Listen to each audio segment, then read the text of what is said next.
लियो, यहाँ खाना हम बनाए हैं ना। तो का फोन करके अपने मर्द से बताओ कि कौन ने बूढ़ा करता है, दवाई के नहीं रखा जाता है। हां लात गाड़ी मार के थोड़ी ना खाई, पतो है तो का भाई कम से कम सासों को सोचे चाहिए।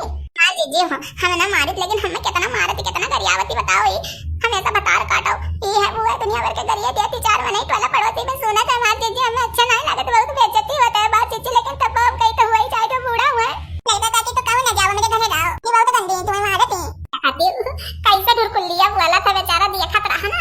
और कहीं बहनी ऐसे हमरा बूढ़ा रही जानियो इतना कचवाए नहीं कि का कहे गतना ऐसे खटियो पड़ी रहे पर दिन हो रतिया करे। हां अरे बहुत कचाई गए हमार बहनी तो जान लियो बूढ़ पुरनिया होई गई भगवान बटोर लिहिन, नहीं तो हमारे जिया शांति नहीं रहा हमार बहनी।